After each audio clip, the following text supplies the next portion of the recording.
જય માતાજી। એકવાર જંગલમાં હરણની પાછળ એક સિંહ અને સિંહણ પડી જાય છે।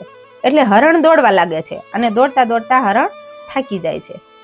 એટલે એ આજુબાજુમાં નજર કરે છે, ત્યાં એની નજર એક વેલાઓથી લદાયેલા વૃક્ષ ઉપર પડે છે।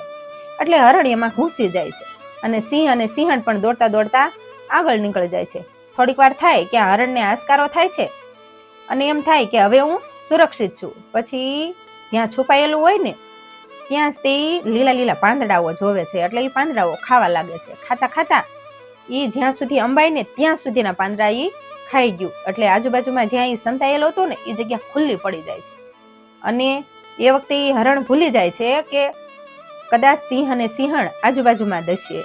થોડીક વાર થઈને ત્યાં સિંહ અને સિંહણ ત્યાં આવી ચડ્યા અને હરણને દબોચીને એને મારીને ખાઈ જાય છે। આવું માણસોનું પણ છે।